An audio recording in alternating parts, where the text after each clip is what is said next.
Ida B. Wells Barnett once said, "The way to right wrongs is to turn the light of truth upon them." As you've gathered from the title, today's video is going to be about the history of racism against Black Americans. This will be a 6 to 7 part series. I'm starting with the slavery era. Before I get into it, I want to discuss why I'm making this video.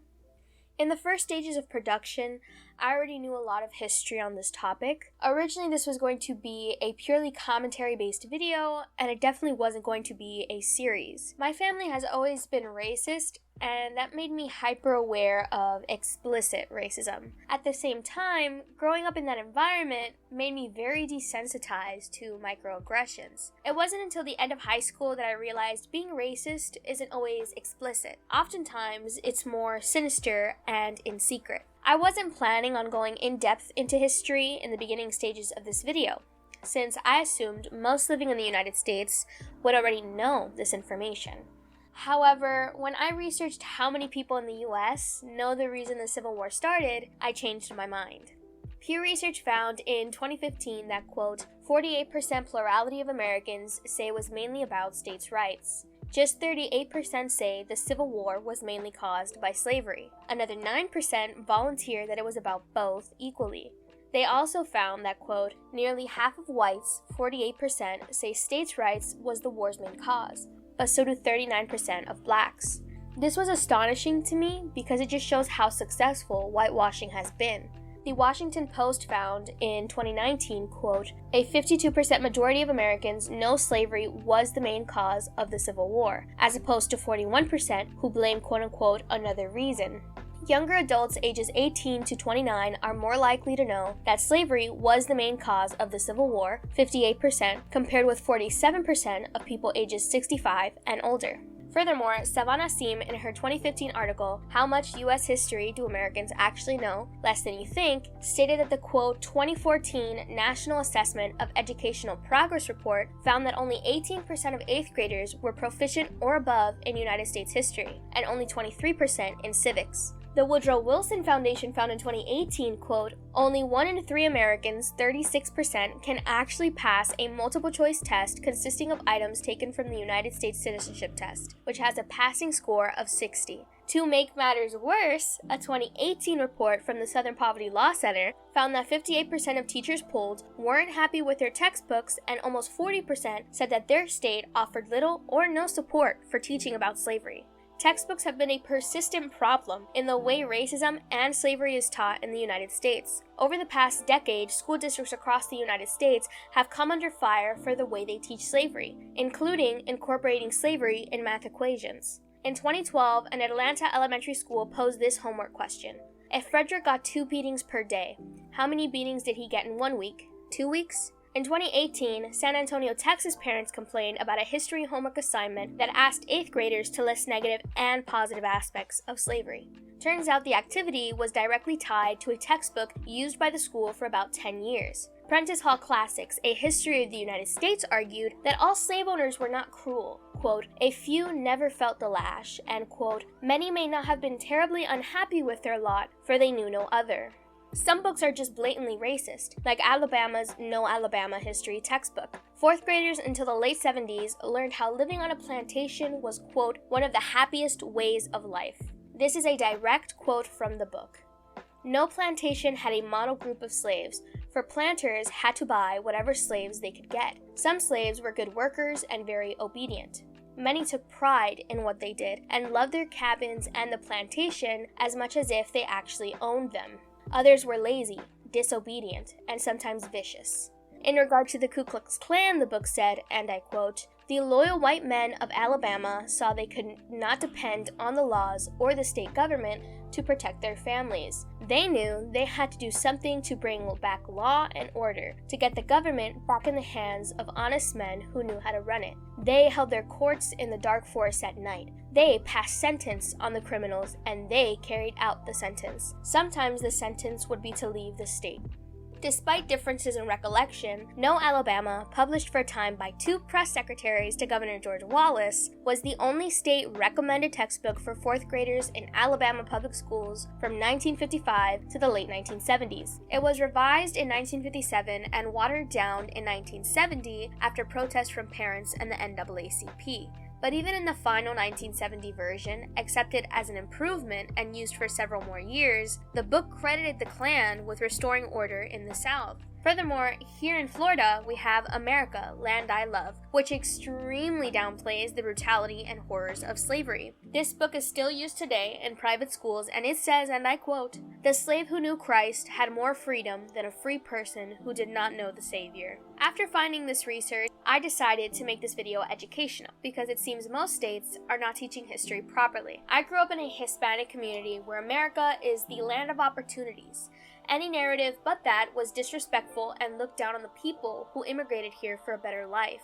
Plus, I was raised in Florida, and quite frankly, our education system is garbage.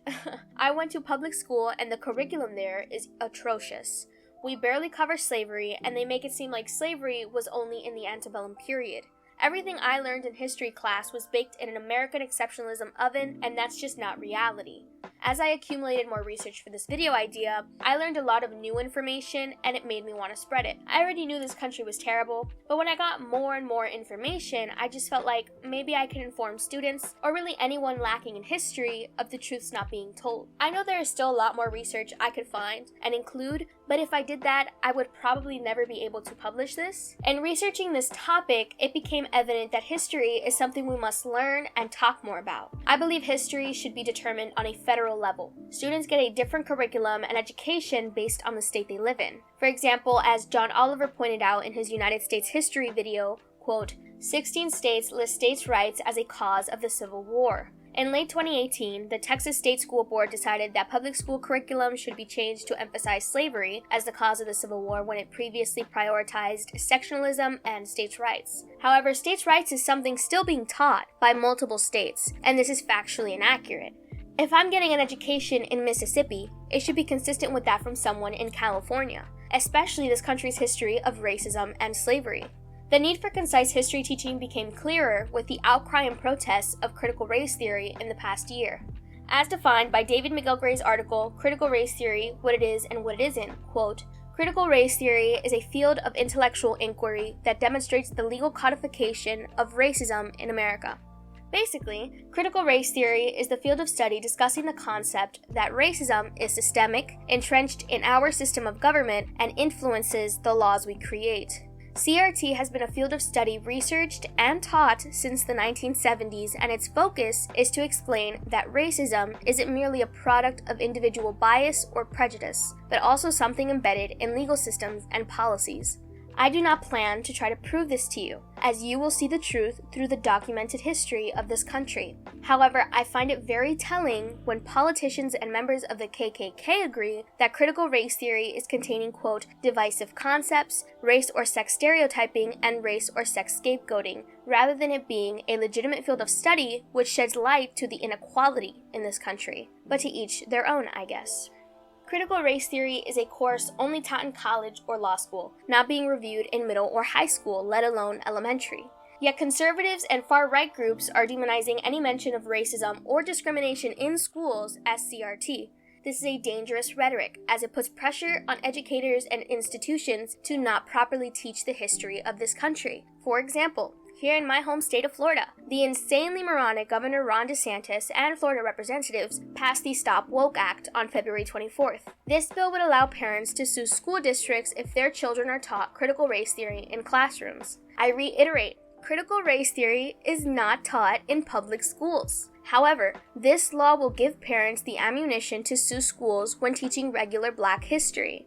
The Florida State Board of Education unanimously voted to ban teaching ideas related to critical race theory, making it one of the largest public school systems to fall in line with conservative efforts across the country to regulate certain classroom instruction of American history. Furthermore, DeSantis is in favor of Senate Bill 148, which seeks to bar public schools or workplaces from making people feel quote-unquote discomfort or quote-unquote guilt about their race during lessons or trainings focused on inequality. The irony of conservatives is so funny because they call leftists snowflakes, but they are literally trying to pass legislation to make it illegal to make white people feel guilty. DeSantis is passing many bills that will negatively affect children in pursuit of adding more fuel to a culture war with his Don't Say Gay bill, anti-trans legislation, and book bans. I believe a man that wrote a 286 book defending the Three-Fifths Compromise and slavery while demonizing laws protecting women from SA, Obama for existing, and Thurgood Marshall for rightfully calling the Founding Fathers hypocrites should not be in office. But Florida is a hotbed for imbeciles. This won't stop here. Since January of last year, 37 states have introduced bills or taken steps that would restrict teaching CRT, or limit how teachers can discuss racism. CRT has become a manufactured outrage used by conservatives to get elected and spread a campaign of racial tension and white rage. Something I commonly hear as an argument is that CRT teaches children to hate this country. There are millions of people that know this history and do not hate this country. All CRT, and even just properly teaching history does, is shine a light on the deplorable acts done to create this country and teaches us to acknowledge it and strive towards equality and equity to the groups this country has wronged. They know this, but conservatives and liberals really are not in the business of giving equality, let alone equity, because it'll hurt their bottom line. Furthermore, conservatives say CRT blames white people for their ancestors' actions and fosters white hate.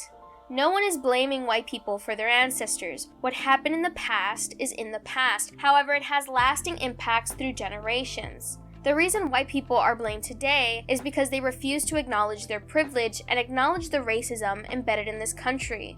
No one is saying you are to blame for your ancestors. However, you are to blame for your own inaction and negligence in accepting reality. Like Jimmy Kimmel said, white privilege does not mean your life has been easy. It just means the color of your skin hasn't made it harder. Presidents for generations have passed laws and advocated for the oppression of minorities. This can be seen with Buchanan, Johnson, Teddy Roosevelt, Wilson, Hoover, Tilden, FDR, LBJ, Reagan, Clinton, and Trump. There are systems and laws actively oppressing minorities. Not teaching history as such is a dishonor to the victim this country created and the survivors that it silenced. First disclaimer, I am a cis Cuban-American white woman. I am sadly from Florida. My mother is white and was born and raised in Cuba. My father is biracial, part black, part white, also born and raised in Cuba. I cannot talk about the topic of racism as if it has ever directly affected me. I am very white passing and live in a predominantly Hispanic community where I've been pretty sheltered from xenophobia or overt racism directed at me or my family. I also want to say, I know I sound young. I'm in my 20s. I've just always had a high-pitched voice. Second disclaimer, all the topics discussed on my channel going forward, I do heavily research. Below I will be linking all sources, as well as other valuable information like petitions or organizations you can donate to. Third disclaimer, although this will be very informative and majorly history, I will be giving my opinion and be biased. If this will make you upset, don't watch the video. Final and most important disclaimer, we will be talking about slavery, racism, race-motivated violence, and SA. If any of these topics trigger you or make you uncomfortable, please click away.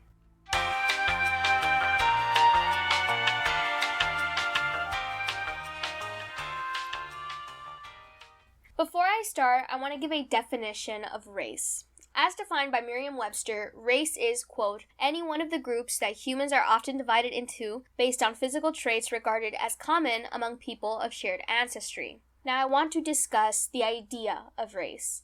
Hassan Jeffries, an associate history professor, explains, quote, this idea of race, it just simply isn't real. It is not real in a biological sense, but at the same time, it is socially meaningful. Biologically meaningless, but socially meaningful because it has structured global society for the last 500 to 600 years. The term race, used infrequently before the 14th century, was used to identify groups of people with a kinship or group connection. During the 17th century, we were in the period of Enlightenment, defined as the period of rigorous scientific, political, and philosophical discourse that categorized European society during the quote-unquote long 18th century, aka 1685 to 1815. Alice Conklin, a distinguished arts and sciences professor, said, the idea of race as something biologically real came into existence first as a folk idea and then as a scientific one. This idea was arguably the greatest error modern Western science ever made. The error was based on 3 false premises, Conklin said, quote, 1. That biologically distinct races existed in nature, 2. That some races were more intelligent than others, and 3. That these races could be classified and ranked from superior to inferior according to the typical brain, shape, weight, or size for each so-called race. Over centuries, the false notion that quote-unquote white people were inherently smarter, more capable, and more human than non-white people became accepted worldwide. I say quote-unquote white because, as activist Paul Kibble explains, quote, whiteness is a constantly shifting boundary separating those who are entitled to have certain privileges from those whose exploitation and vulnerability to violence is justified by their not being white. This categorization of people became a justification for European colonization and subsequent enslavement of people from Africa. Although race is not biological, I think Hassan Jeffries said it best. We cannot pretend as though race itself isn't a meaningful, impactful construct in the lives of all people and certainly all Americans. Now, I want to give a clear definition of racism. Racism is defined by Merriam-Webster as, quote, a belief that race is a fundamental determinant of human traits and capacities, and that racial differences produce an inherent superiority of a particular race. Also behavior or attitudes that reflect and foster this belief, i.e. racial discrimination or prejudice. However, there is a second part of this definition. Racism is also defined by, quote, the systemic oppression of a racial group to the social, economic, and political advantage of another. Although this half of the definition was added recently, it does not change that racism is a system resulting in the active oppression of certain groups. Racism is not the result of individual prejudice and bias, but from systemic oppression manifesting in policies, laws, and societal norms. White people can face discrimination, stereotyping, or prejudice. However, they cannot and do not face systemic oppression. I wanted to point this out as many people do not see the need for the second half of this definition. Many people will say, if you truly care about racism, then shouldn't you treat all discrimination equally? This is a nonsensical argument. You cannot treat all discrimination equally when there isn't even equality yet.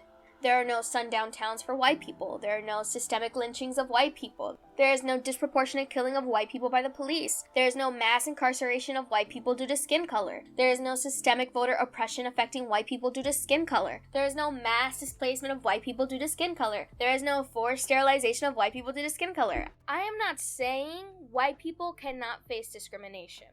However, they by definition and by real-life metrics cannot face racism.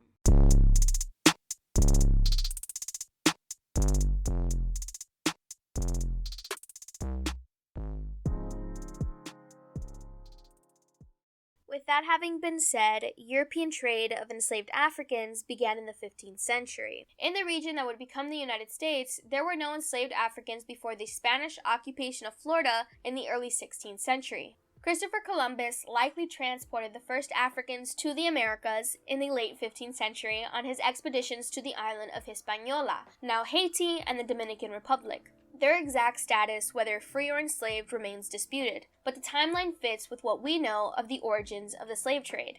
Between 1517 and 1867, 12.5 million enslaved Africans were forced onto ships to begin the Middle Passage to America. Fewer than 11 million men, women, and children survived the journey. The first Africans arrived in Virginia, taken from Angola in West Central Africa.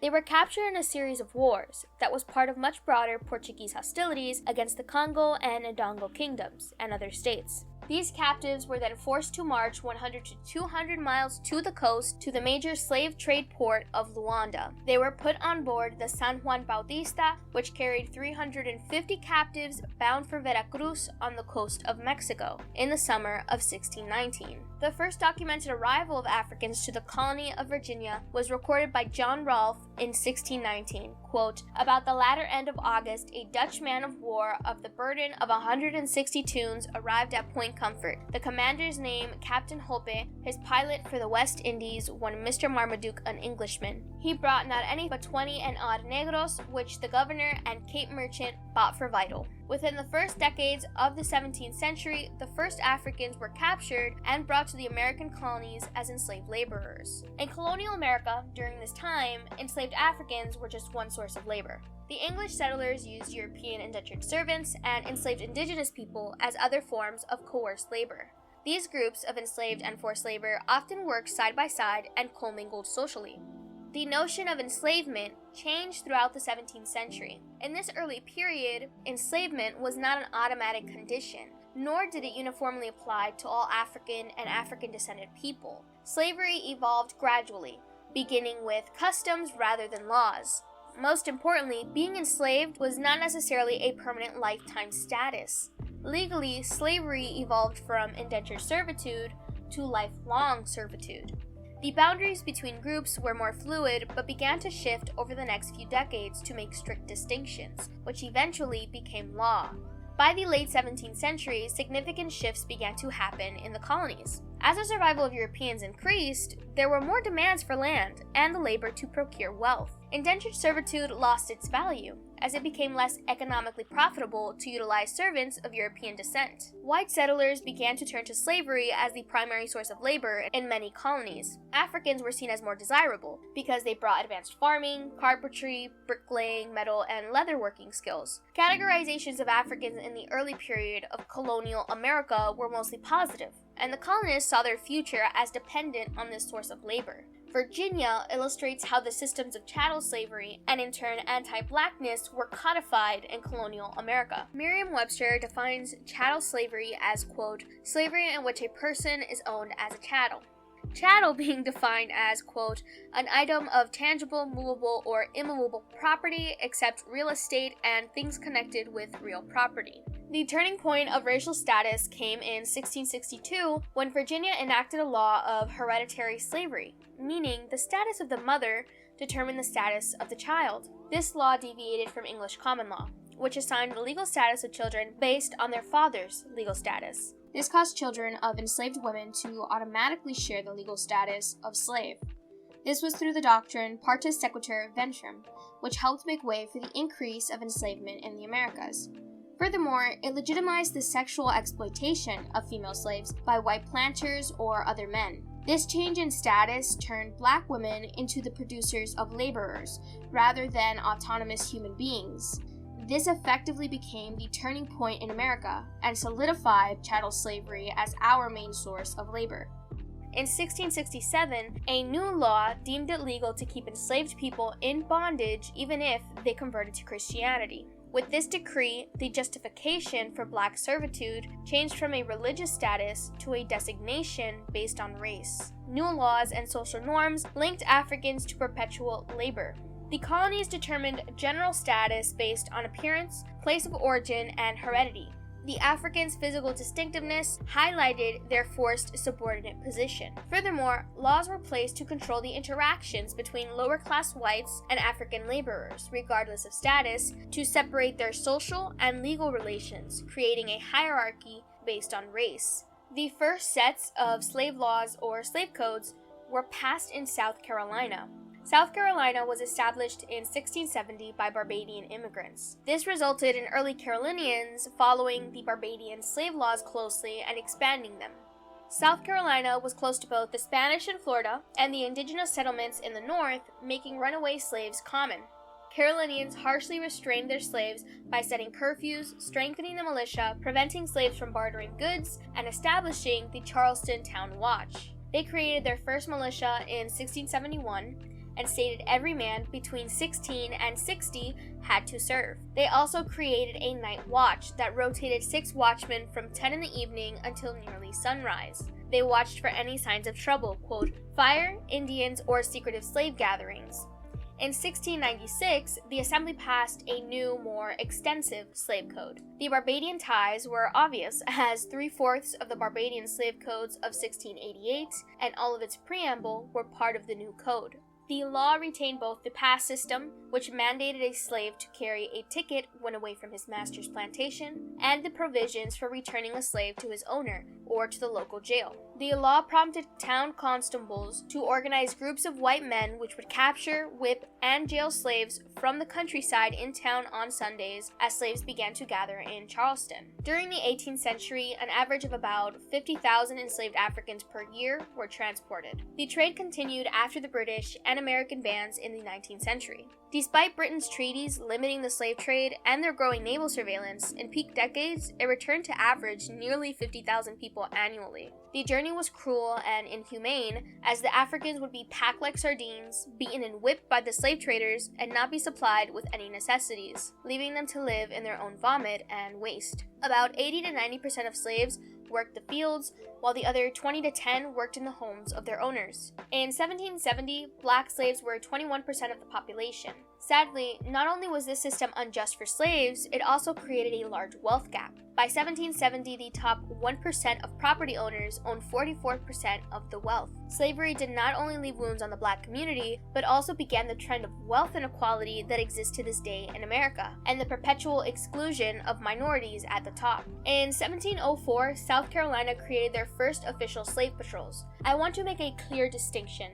Slave patrollers and slave catchers/slave hunters are not the same. The tendency to conflate the two has created misconceptions about who served in patrols. Patrollers were appointed by communities to be on duty many nights per year. Individuals hired slave hunters/catchers and usually paid them more than patrollers to complete a given job. The patrol became a separate military group that would gather at irregular periods and, quote, rise from plantation to plantation, taking up slaves who had no ticket from their master. Patrollers not only had authority over slaves they encountered in country lanes, but were also required to ride onto plantations and search for slaves lurking there without permission. They would also search slave quarters and disrupt slave gatherings of any kind. Slave patrols between 1704 and 1721 frequently included men of superior social status, not just poor slaveless whites. Wealthy South Carolina men angled for appointments as slave patrollers to avoid having to serve in the militia when it called away from home.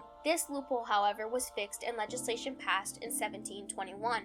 In 1721, the Assembly also merged the militia and patrols so there would be no distinction between them. This led to an increase of patrol duties. Patrollers had to now interrogate not only slaves, but all white servants too. Patrols could take servants or slaves, whites or blacks, before a magistrate for punishment. This made the duties of rural patrollers much more like work of the Charleston Night Watch, which required watchmen to investigate all suspicious activities, not just those of slaves. After a slave revolt in 1739, the 1740 Assembly created 20 new clauses strengthening the patrols and restraints on slaves. They mandated that all plantation owners, both men and women, should be enrolled by militia officers and selected for patrol duty in their districts. Militia officers now had to mark off districts into patrol beats, so that each patrol would not have to ride more than 15 miles. This is where the beat cop actually originated from. It originated in slave patrols. Although laws were passed against it, many times patrollers would get drunk. The variable of alcohol made patrollers more violent in their interactions with slaves. Socializing and drinking was seen as a way to help pass the time during tedious nights of patrol duty. Virginia and North Carolina had their own form of slave patrols, but like South Carolina, had the ultimate goal of dominion over the black population.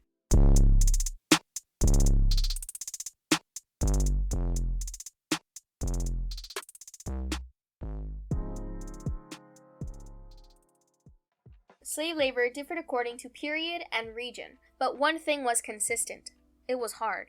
Slavery was work, often extremely hard work, sustained by force and threats of humiliation, punishment, or separation from family and community. Most commonly, it was routinized and mind-numbing, a repetition of the same tasks or movements, changed only by the season of the year or time of day. On large plantations, the person who directed the daily work of slaves was the overseer, usually a white man, but occasionally an enslaved black man known as a driver, promoted to the position by his master.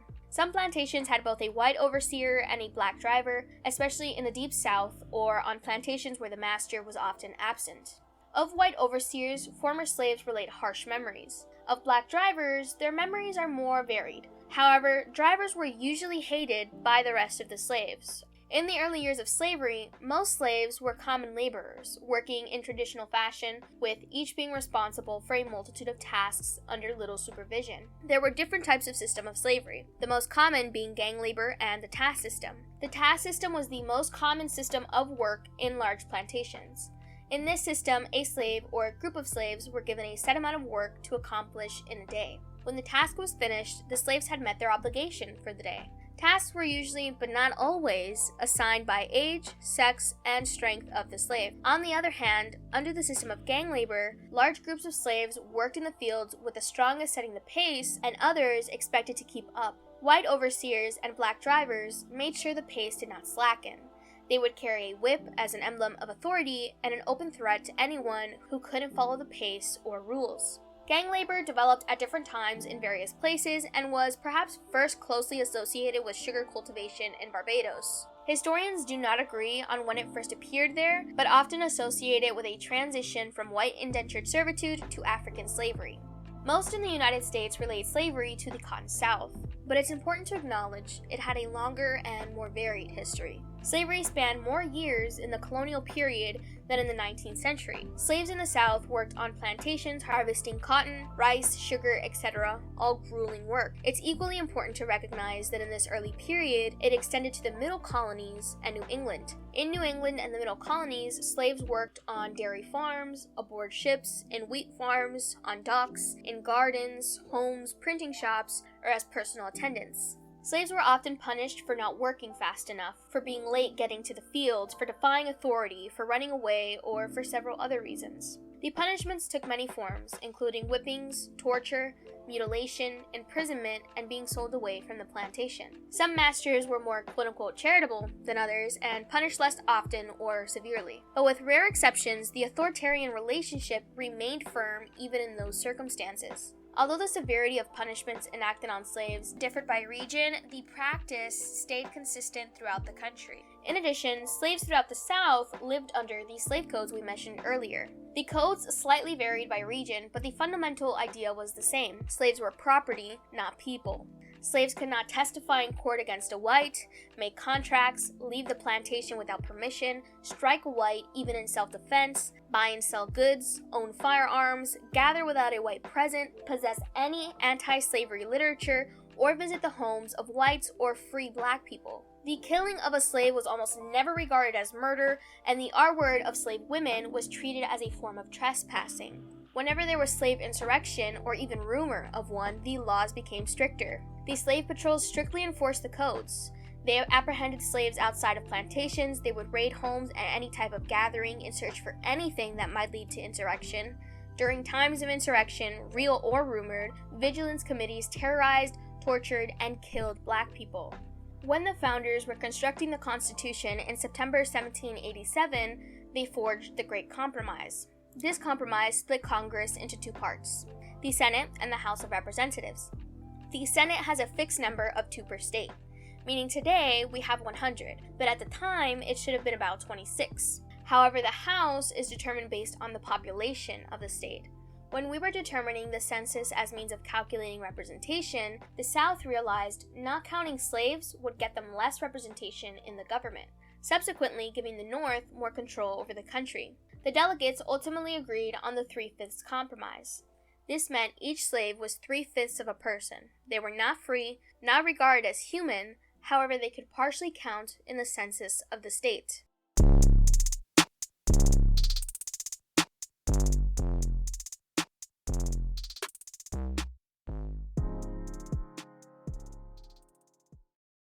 In 1789, the antebellum period officially started. The antebellum period is generally considered to be the period before the Civil War and after the War of 1812. However, some historians expand from the adoption of the Constitution in 1789 to the beginning of the Civil War. The antebellum era is defined by the consistent violence against the millions of enslaved black people, as well as battles that the United States fought against other countries. Although slavery existed in many places in early America, the slave trade was largely concentrated in the antebellum South due to its lucrative sugar and cotton production.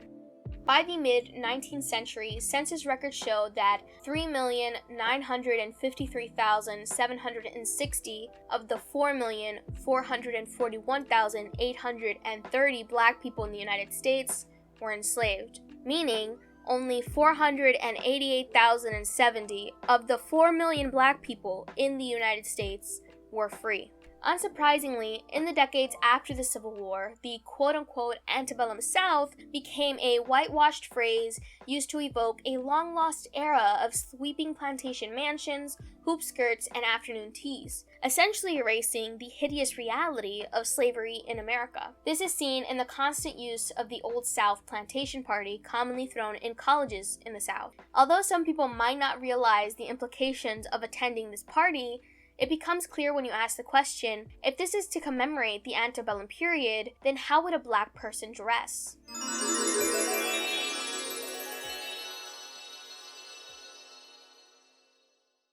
Historical fun fact.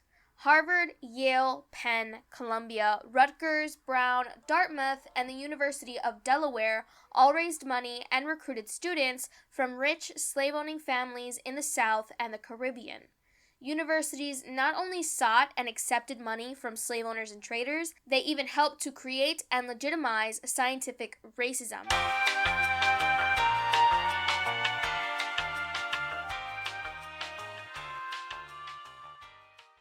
By the 1820s, there were many abolitionists like William Lloyd Garrison, David Walker, Franklin Douglass, and Sojourner Truth speaking out on slavery and the need for emancipation. Emancipation is defined by Merriam-Webster as, quote, the act of being freed from restraint, control, or the power of another, especially to free from bondage. Although there were both Black and white abolitionists, the real backbone of the movement were the Black abolitionists. White abolitionists were very vocal and publicized. However, they were not often pushed to the point past pen and paper. Black abolitionists like Douglass or Truth understood that we needed more than vocal outcry. We needed militant action, Black people needed the right to vote, and the Constitution needed to be changed. After the 1820s, the status of slave patrol members began to change, particularly in South Carolina. In some regions, patrol duty came to be seen as work that was beneath men of high status.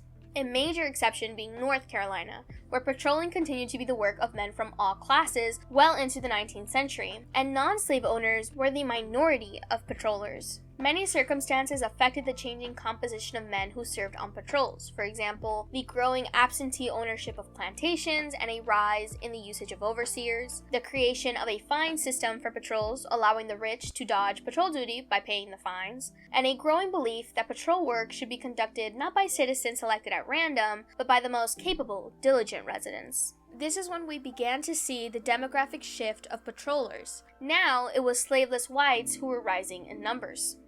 There were many abolitionist movements which wished to send Africans back to Africa. However, this wasn't repentance. The abolitionists adopted an early form of white supremacy, believing the slaves were beneath them and should not mix with the white race. After the year 1830, Americans began to debate the issue of slavery once more. In 1831, Mary Prince published her autobiography, The History of Mary Prince, a West Indian Slave. This was the first female slave narrative. Her autobiography exposed the SV masters committed against their slaves, making visible Black women's resistance to these acts. In the body of writing, she detailed the physical, psychological, and SA she suffered at the hands of both master and mistress. She recounted how her mistress taught her, quote, to do all sorts of household work, but also, quote, to know the exact difference between the smart of the rope, the cart whip, and the cow skin when applied to her naked body. Although given the period and its censorship, Mary described Mr. D as an indecent master, who forced her to bathe him. This, she confessed, quote, was worse to me than all the licks. Due to her inability to explicitly recount the essays she withstood, Mary instead recounted her shame and her efforts to resist. For example, she recalled, quote, he struck me so severely that at last I defended myself, for I thought it was high time to do so. He was a very indecent man, with no shame for his servants, no shame for his own flesh.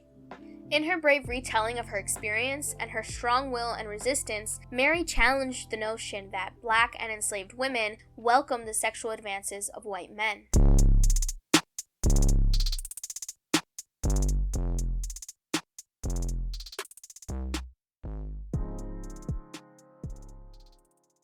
In law, slave marriage did not exist.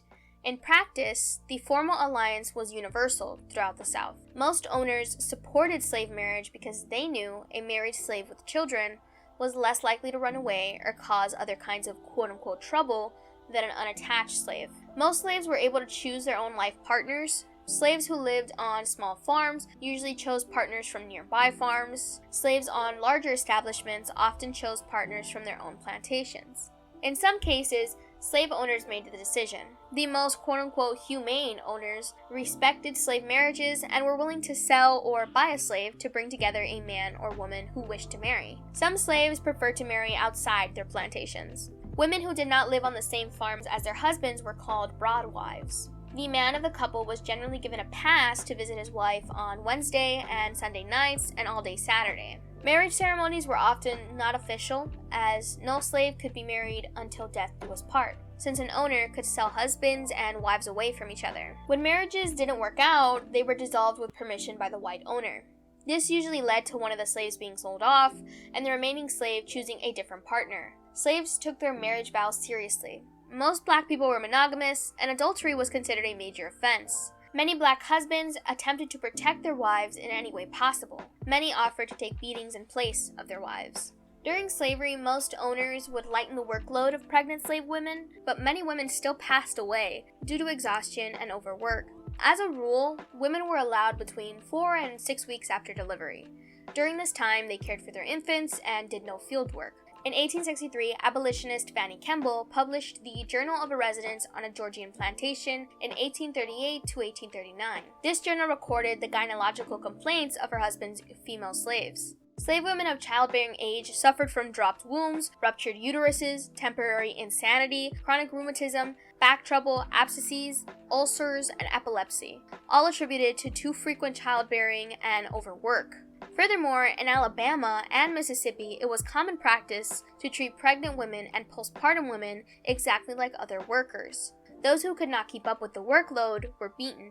One former slave told the story of a woman in an advanced state of pregnancy who was stripped, tied, and beaten for 3 days in a row by an overseer because she failed to complete her assigned tasks.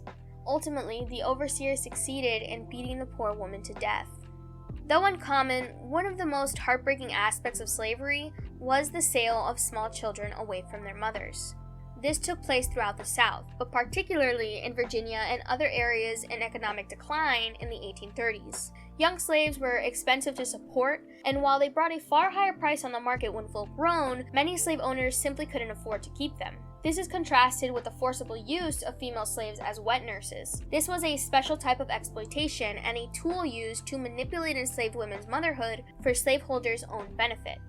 In that era, having 2 children was common practice among the wealthy. Segregating nursing duties to a black mother freed up white mothers for giving birth to the next progeny. Breast milk, referred to as quote-unquote liquid gold, was regulated for white children, while cow or goat milk was used as a substitute for black children, resulting in high mortality and susceptibility to diseases in early childhood of black children. Whites oftentimes accused black women of lacking maternal feeling and began to create a stereotype of black women as quote-unquote unfit mothers. They found it easier to believe this caricature than to admit they were tearing children away from their mothers and causing their subsequent deaths.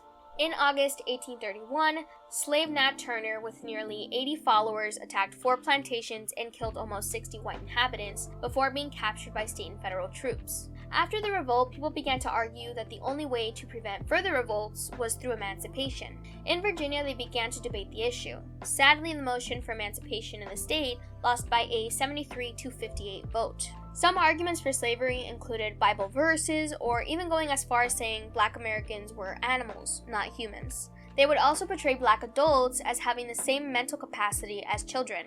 By portraying black adults as childlike, ignorant, or docile, supporters of slavery created and fostered images of black people that justified slavery and soothed white consciences. If black adults were childlike, then an institution where masters acted as parents to slaves was humane, even moral. Slave owners also created the Jezebel stereotype. The Jezebel stereotype was used as a rationale for sexual relations between white men and black women, forced or consensual. The Jezebel was depicted as a black woman with an insatiable appetite for sex. This stereotype was used to justify the consistent SV and R word black slaves faced at the hands of their masters. Since black slaves were regarded as property, there were no R-word laws protecting them. In fact, the Violence Against Women Network found that during the 19th century, most R-word laws were race-specific. For example, a R-worder was defined as a man who, quote, unlawfully and carnally know any white woman against her will or consent. Lynching, castration, and incarceration were possible penalties for a black man who was accused or convicted of forcibly taking a white woman. In contrast, there were no legal sanctions for white men who forcibly took black women. The legal system didn't often punish R-word between slaves. In 1859, a Mississippi judge overturned the conviction of an older slave who forcibly took a slave girl who was under the age of 10. The defense attorney argued, quote, the crime of R-word does not exist in this state between African slaves. Their intercourse is promiscuous, and the violation of a slave would be mere assault and battery.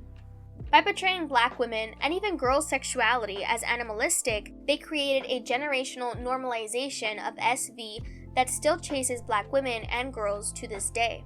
Something I believe not discussed often, both due to stigma and lack of information, is the forcible taking an SA of male slaves. The term homosexual didn't enter the English language until the 20th century. So in written autobiographies and in articles, there won't be explicit mentions of these events. Instead, we must discover the hidden violations of male slaves. Now there is also the topic of buck-breaking. Buck-breaking was the process of flogging and R-wording male slaves several times as means of punishment or humiliation.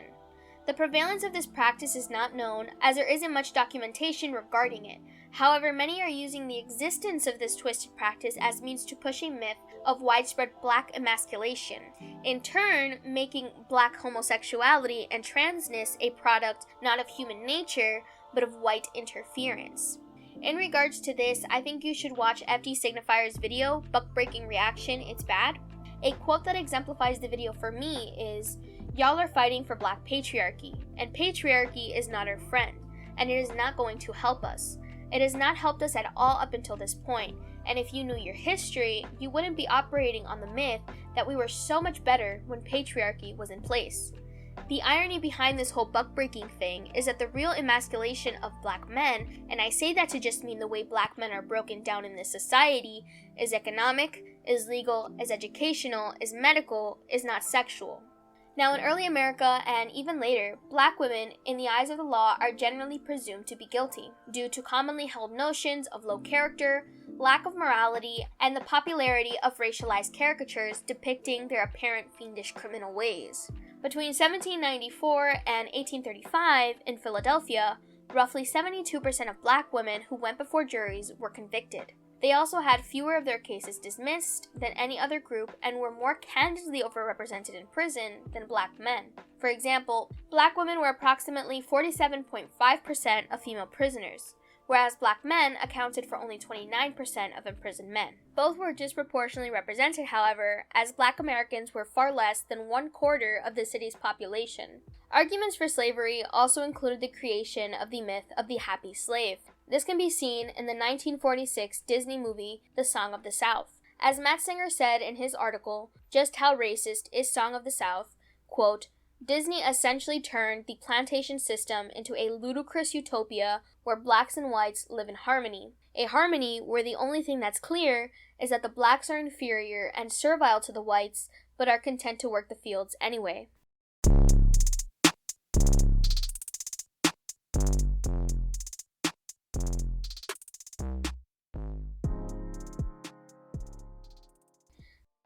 One aspect I think very rarely discussed is the rampant medical exploitation black slaves faced.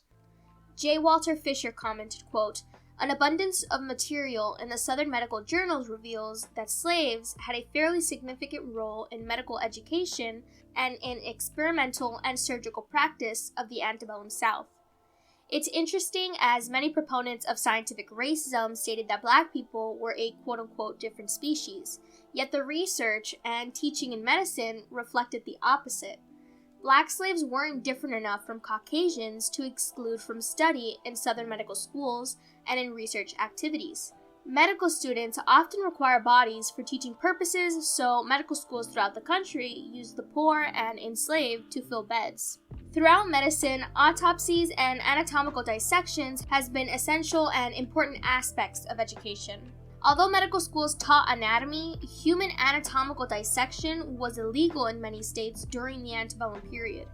This resulted in the medical profession's further reliance on slaves.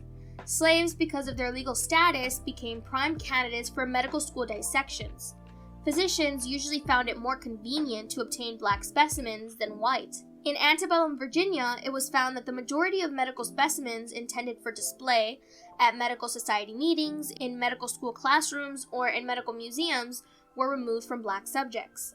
Similarly, in the forensic archaeological analysis of the human remains discovered in the basement of the Old Medical College of Georgia building, Robert L. Blakely and Judith Harrington found, quote, disproportionately high numbers of African Americans used, quote, as cadavers for dissection. In the 1830s, a medical school's ability to solicit living patients and cadavers was directly tied to their success. Oftentimes, medical schools would publicize positive aspects of its program in newspapers, medical journals, circulars, and magazines. In Georgia, Kentucky, Alabama, South Carolina, Virginia, and other southern states, patients used for the education of students were generally black. For example, newspaper ads by the Atlanta Medical College encouraged slave owners to send sick and injured slaves to their infirmary for treatment. Some medical institutions, even more explicit in public requests for black patients, were South Carolina institutions. By the late 1830s, both Charleston institutions operated infirmaries during the daily teaching sessions, from November to March, catering to the large black population in the city and surrounding area. By 1841, the Medical College of the state of South Carolina established a permanent, year-round hospital with large wards segregating black and white patients. College officials claimed they had little trouble filling beds as, quote, the slave population of the city and neighboring plantations is capable of furnishing ample materials for clinical instructions. Students at the school saw, quote, all common diseases of the climate and a variety of operative procedures, as the slave population was, quote, peculiarly liable to surgical diseases requiring operation for their relief. The use of black patients for medical school training was not confined to the lower South. In Richmond, Virginia, the Hampton-Sydney College Medical Department employed similar techniques as South Carolina and Georgia institutions to attract slaves into infirmary wards. At this time, there was a fine line between seeking proper treatment and engaging in actual experimentation. A physician with many sick patients administered treatment they found effective from previous experience, generally without understanding their use within the body. If the standard remedy failed, another compound was tried, regardless of its quote-unquote scientific merit. Oftentimes, when experimentation was necessary in new techniques or treatments, doctors tested them on slaves or free black patients. Although there is no record of outright experimentation in the South, given the nature of slavery and its lack of morality, it is probable outright experimentation upon living humans occurred openly. Residents of the Alabama Black Belt spread tales illustrating the proclivity of some Southern whites to use slaves for experimental purposes and to discount the worth of slave lives in society. For example, Dr. T. Stillman of Charleston operated a private infirmary in the 1830s, specializing in treating skin diseases. During October 1838, Stillman published his usual ad in the Charleston Mercury, offering to purchase any chronically ill slaves owners might want to quote-unquote dispose of. Stillman would pay, quote, the highest cash price for 50 black, quote, affected with scrofula or king's evil, confirmed hypochondriacism, apoplexy, diseases of the liver, kidneys, spleen, stomach and intestines, bladder and its appendages, diarrhea, dysentery, etc. It was obvious from the ad that Dr. Stillman planned to test new remedies on these slaves for the benefit of medical science and undoubtedly for personal or professional gain. Many times, experiments did little to advance medical knowledge. The most egregious example being the father of modern gynecology, Dr. James Marion Sims. Sims operated as both a doctor and slave owner.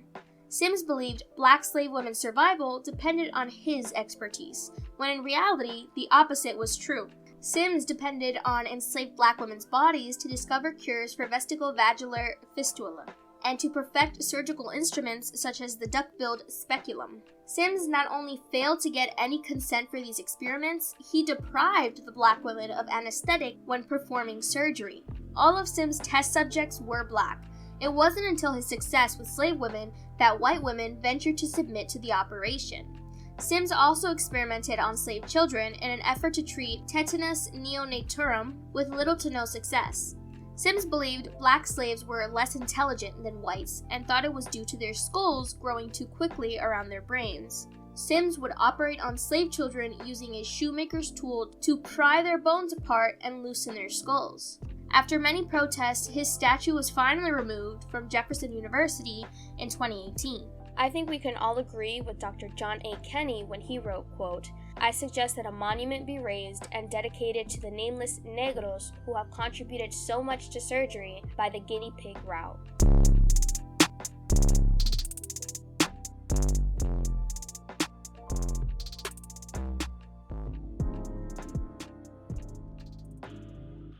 In 1833, Maria W. Stewart, a black abolitionist and women's rights advocate, invoked black women's demands for sexual justice by asking, "What if I am a woman?" This question existed to shed the lust-driven beast-like depiction black women had in the minds of white people. This question existed to help black women reclaim their humanity and in turn demand their rights as autonomous beings with the ability to withhold consent. Stewart knew that in most states, black women, regardless of status, were excluded from R-word laws. In fact, no southern states made it legally possible for slave women to file R-word charges against a white man before 1861. This resulted in black women existing outside the legal definition of victim and in the cultural imagination as an inhuman sexual beast. The white upper-class women married to wealthy plantation owners in the South played an important role in the slave system. The mistress supervised the details of slave lives and often provided them with whatever comforts were allowed. Plantation mistresses frequently nursed their slaves, made their clothes, adjudicated duties, taught religion, and trained young slaves to be house servants. If white men were seen as the patriarch in the institution of slavery, as the stern father, so to speak, then the white woman was expected to temper her husband's ruthlessness with mercy. One of the most destructive aspects of slavery for white women was the sexual exploitation of female slaves.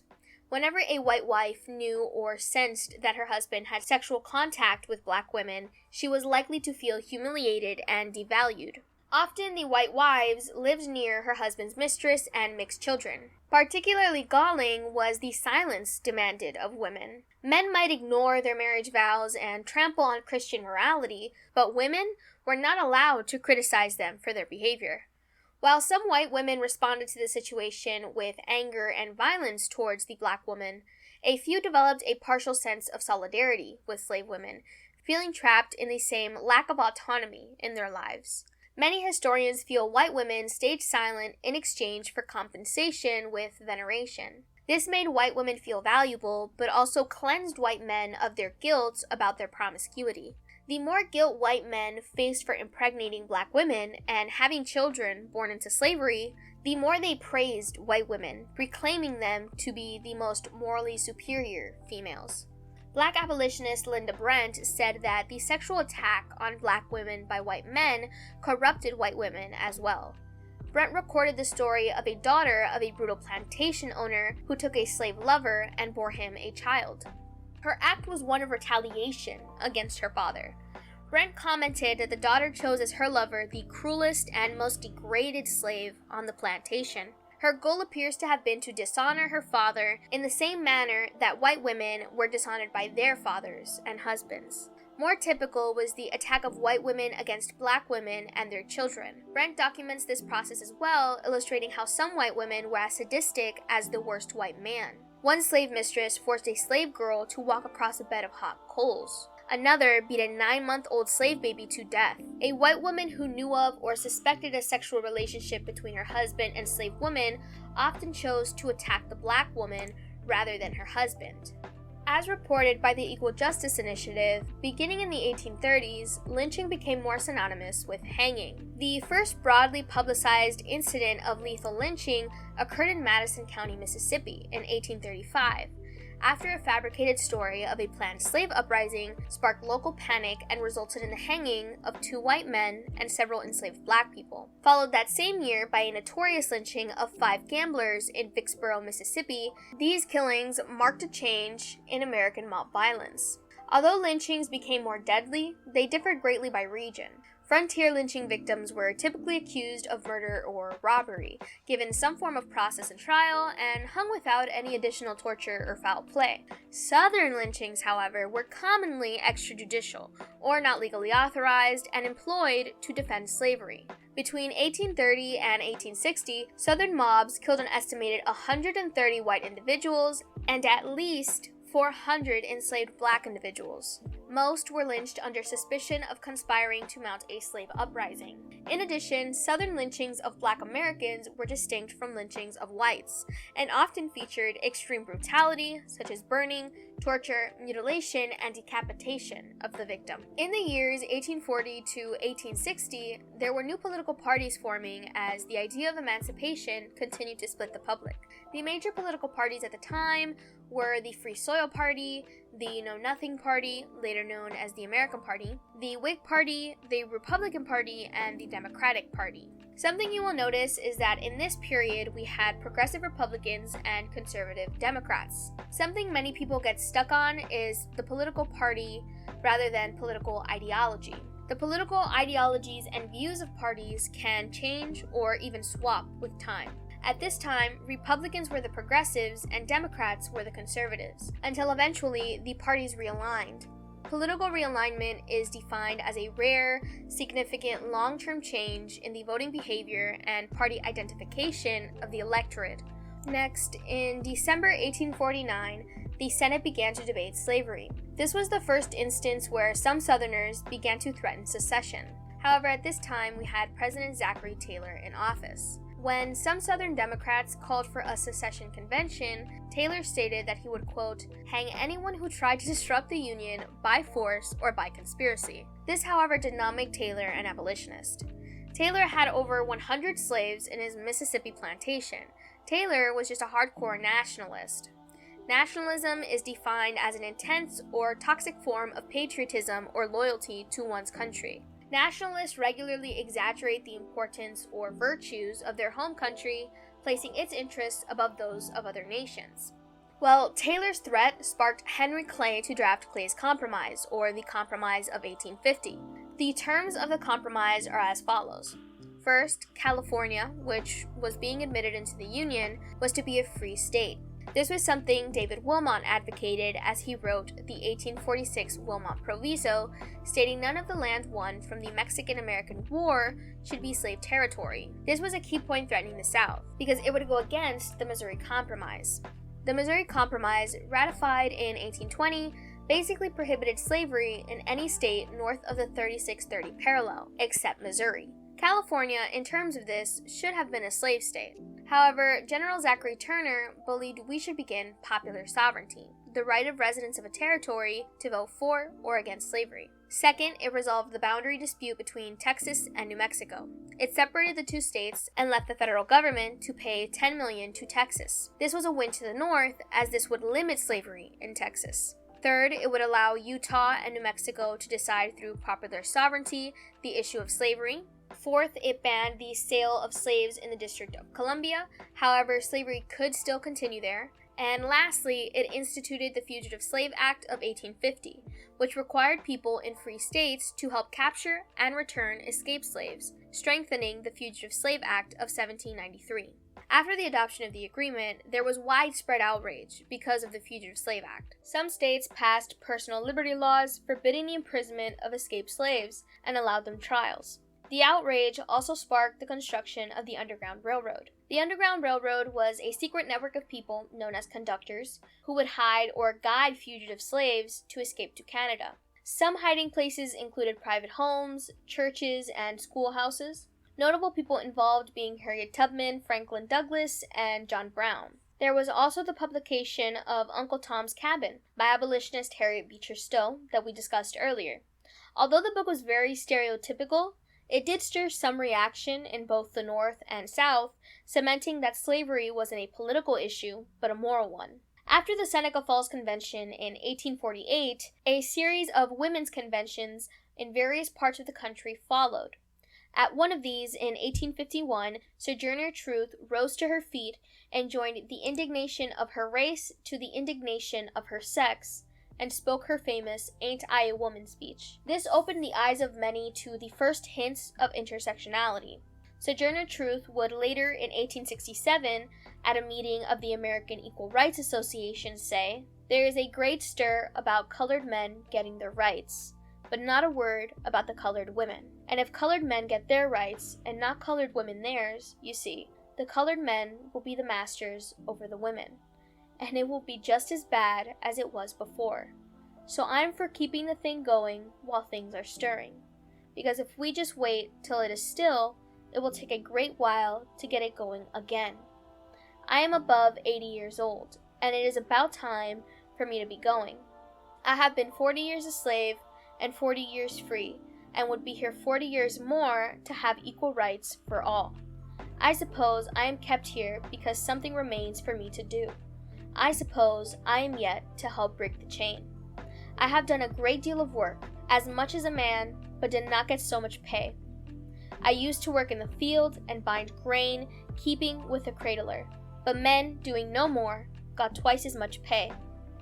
I suppose I am about the only colored woman that goes about to speak for the rights of colored women.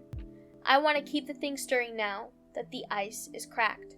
A sentiment still shared by many today, that the black woman is never given the same respect nor care as the black man, even if she has a larger burden placed upon her. In the mid-19th century, the scientific community legitimized society's racist views by arguing that Africans and their descendants were inferior. They argued they were either a degenerate type of being or a separate type of being altogether, suitable for perpetual service. American intellectuals, like European scholars before them, organized humans by category, cataloging differences between racial populations. The work of Dr. Samuel Morton is infamous for his measurements of skulls across populations. Morton concluded African people had smaller skulls, therefore were not as intelligent as others.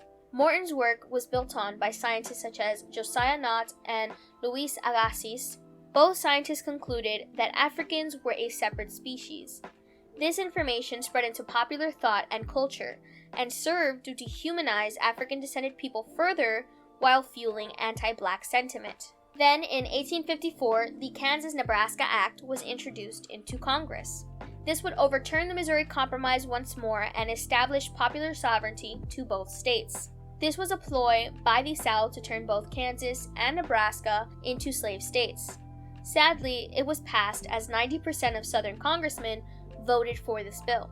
This led to high tension erupting in what was then labeled Bleeding Kansas, which caused the violent events of the Sack of Lawrence and the Potawatomi Massacre, which led to the hanging of famous white abolitionist John Brown, who said, and I quote, "Now if it is deemed necessary that I should forfeit my life for the furtherance of the ends of justice, and mingle my blood further with the blood of my children, and with the blood of millions in this slave country whose rights are disregarded by wicked, cruel, and unjust enactments, I say, let it be done." Now, in 1850, the recently widowed Robert Newsom purchased the 14-year-old Celia to help his daughters with the housework.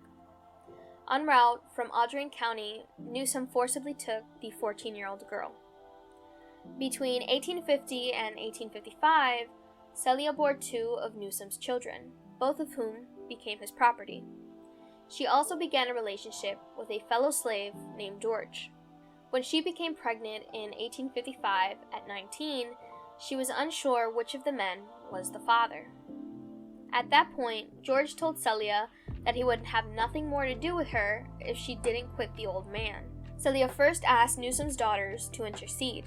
She told Mary, 19, and Virginia, 36, that her pregnancy was making her feel unwell, and that she wished Newsom to respect her condition and leave her alone. There is no indication that either of Newsom's daughters challenged their father. Celia herself pleaded with Newsom on June 23rd, but he brushed aside her objections and said he was coming to her cabin that night. On the night of June 23rd, 1855, she would later tell a reporter, "The devil got into me," and Celia fatally clubbed her master as he approached her in her cabin. She spent the night burning his corpse in her fireplace. As morning approached, she ground the smaller bones into pieces with a rock. The larger bones she hid under the hearth and under the floor between a sleeper and the fireplace. In the morning, as Newsom's family was growing concerned about Robert's disappearance, Celia enlisted the help of Newsom's grandson, Coffee Wainscott, in shoveling ashes out of her fireplace and into a bucket. Coffee testified later he decided to help when the slave said, quote, "She would give me 24 walnuts if I would carry the ashes out. I said, good lick." Coffee disposed of his grandfather's remains on the ground beside a beat-down-like path on the property. Judge William Hall's jury instructions made an acquittal impossible. He rejected all 9 proposed defense instructions that addressed the question of motive or degree of culpability. Among those thrown out were instructions that would have allowed the jury to return a not guilty verdict if the jury believed that Celia killed Newsom to fight off his sexual advances. Although the second article of Section 29 of the Missouri Statutes of 1845 forbade anyone, quote, "to take any woman unlawfully against her will and by force, menace, or duress, compel her to be defiled," Judge Hall refused to instruct the jury that the enslaved Celia fell within the meaning of any woman, giving the jury no chance to consider Celia's murder of her sexually abusive master a justifiable act of self-defense. Instead of suggesting any viable self-defense argument, Hall instructed jurors that, quote, "the defendant had no right to kill because he came into her cabin and was talking to her about having intercourse with her or anything else." On October 10th, the jury quickly convicted Celia of first-degree murder. Celia's attorneys appeared again in court the next day to move for a new trial. The defense claimed Judge Hall's evidentiary rulings during the proceedings were erroneous in nature and unfair to Celia. Judge Hall took 24 hours to consider the defense motion, then rejected it, and sentenced Celia to be, quote, "hanged by the neck until dead on the 16th day of November, 1855. The defense then motioned that it be allowed to appeal to the Missouri Supreme Court, and the appeal was granted. In jail awaiting her execution, Celia delivered a stillborn child. 5 days before her execution, Celia and another inmate were removed from the Callaway County Jail, either with the assistance or the knowledge of her defense lawyers. Celia was returned to jail by an unknown accomplice in late November, after her scheduled execution date had passed. Following her return, Judge Hall set a new execution date of December 21st. This gave the defense hope that the Supreme Court would have time to issue its decision on their appeal. Ultimately, their wish was granted, but the Supreme Court ruled against Celia in her appeal. In their December 14th order, the state justices said they, quote, "thought it proper to refuse the prayer of the petitioner, having found, quote, no probable cause for her appeal. The stay of execution," the justices wrote, "is, quote unquote, refused." Celia was interviewed for a final time in her cell on the evening before her execution. Again, she denied that, quote, anyone assisted her or abetted her in any way. She told her interrogator, as reported in the Fulton Telegraph, quote, "As soon as I struck him, the devil got into me, and I struck him with a stick until he was dead, and then rolled him into the fire and burnt him up." Celia was unalived on the gallows at 2:30 p.m. on December 21st, 1855. Now, in 1856, the Supreme Court decided to hear a case regarding slavery. Dred Scott was a slave from Missouri. However, his owner took him north of the Missouri line in 1834. For 4 years, they lived in Illinois and Wisconsin, both free states, before moving back to Missouri, where Scott's owner unalived. Dred Scott then began a legal battle in pursuit of his freedom. Scott declared he became a free person by living in free territory for multiple years. The decision was handed down by Supreme Court Chief Justice Roger B. Taney on March 6, 1857. The court held multiple things. First, it held that slaves did not have the same rights as citizens. Second, it held that Scott had no claim to freedom as he was currently living in Missouri, a slave state, and started the suit in Missouri. Lastly, it found the Missouri Compromise to be unconstitutional, as citizens have the right to property, and forbidding slavery hindered that right. With this decision, the Supreme Court basically paved the way for the expansion of slavery. 2 days prior to this decision, James Buchanan was sworn in as president. Buchanan said in his inaugural speech that slavery was, quote, happily a matter of but little practical importance. Buchanan hoped the court ruling would resolve America's slavery issue, and he reportedly pressured a Northern justice to vote with the Southern majority in the case. Far from settling the issue, the Dred Scott decision led to increased divisiveness. Buchanan further upset Northerners by supporting the Lecompton Constitution, which would have allowed Kansas to become a slave state. It was later voted down, and Kansas joined the Union as a free state in 1861. Upholding a promise he had made in his inaugural speech, James Buchanan did not seek re-election in 1860. The race for the presidency in 1860 split many of the political parties, but resulted in the Republicans choosing Abraham Lincoln, the Democrats choosing Stephen Douglas, and the Constitutional Union Party, a new party made up of Southern Know-Nothings and Whigs, choosing John Bell. In May 1860, Lincoln was elected president, receiving less than half the popular vote, but winning the Electoral College 180 to 123. I want to end the video by saying history is something that must be taught properly. I truly believe race is a topic we must openly talk about in schools. Many times, adults believe sheltering children from these conversations is the right thing to do because they're not ready. Children may not have the same critical thinking skills as adults, but they are still human beings. Children deserve to be given respect and deserve to be taught the truth unabridged with no restraints or censorship. Some kids will face racism even in their childhoods, and others won't face it even in their adulthoods. So shouldn't we tackle this conversation early so they're prepared for their future? It isn't fair to treat them as if they have no common sense simply because one doesn't want to teach the hard truth. I believe that not acknowledging the atrocities done to others in the name of quote-unquote patriotism doesn't push the country towards progress, but rather hinders our growth. Germany is a good example. They actively teach children and teenagers about the Holocaust. Even with this education, white supremacy and Nazi ideology is still present in Germany. So imagine here, where we do the bare minimum of discussion around the topic of slavery and racism. We must follow Germany's example because if we continue to whitewash or simply ignore the past, we will never overcome it. This is evident by the rise in white supremacy and the constant fear-mongering coming from far-right groups. Like Ida B. Wells said, the way to right wrongs is to shine the light of truth upon them. American exceptionalism will get us nowhere. History has made it clear that the quote-unquote land of the free has only truly been free to white hetero-cis men, and they are definitely not the majority. To be the quote-unquote greatest country in the world, we must acknowledge that it hasn't ever been that way, and we won't ever truly be the greatest until we have true equality and equity to all. In the next video, we'll be starting with the Civil War.